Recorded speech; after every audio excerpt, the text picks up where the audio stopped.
সল্টলেকের ৯ নম্বর আইল্যান্ড এলাকার রাস্তাঘাটের বেহাল দশায় ক্ষুব্ধ এলাকাবাসী। তাদের অভিযোগ, একটুখানি বৃষ্টিতে রাস্তা জলের তলায় চলে যায়।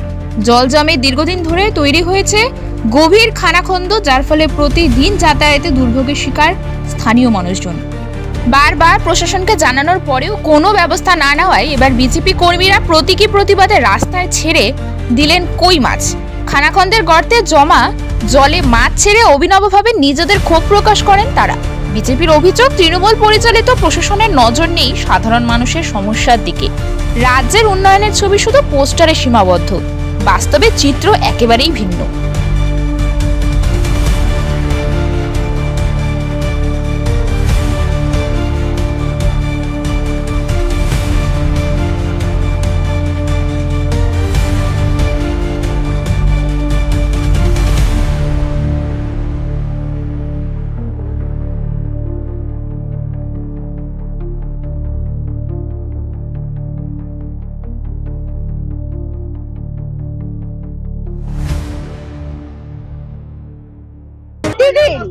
বিধাননগরবাসী প্রাণ হাতে নিয়ে এই রাস্তা, শুধু একটা রাস্তা নয়, একটু আগেই আমি এখান দিয়ে যাচ্ছিলাম বাইকে করে, আমি পড়ে যাচ্ছিলাম।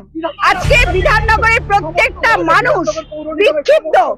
কেন এত যে প্রশাসন, যাদের কাউন্সিলরদের যারা মানুষ এনেছিল, সেই মানুষই আজকে চাইছে যে আজকে বিধাননগর নয়, বাংলা থেকে যেন তৃণমূলের বিসর্জন হয়। আজকে বিধাননগর বিজেপির পক্ষ থেকে আজকে বিধাননগরের যে রাস্তাঘাটের বেহাল দশা, বিধাননগর রাস্তাঘাট এই খানাখন্দে পড়ে গেছে সমস্ত ওয়ার্ডে।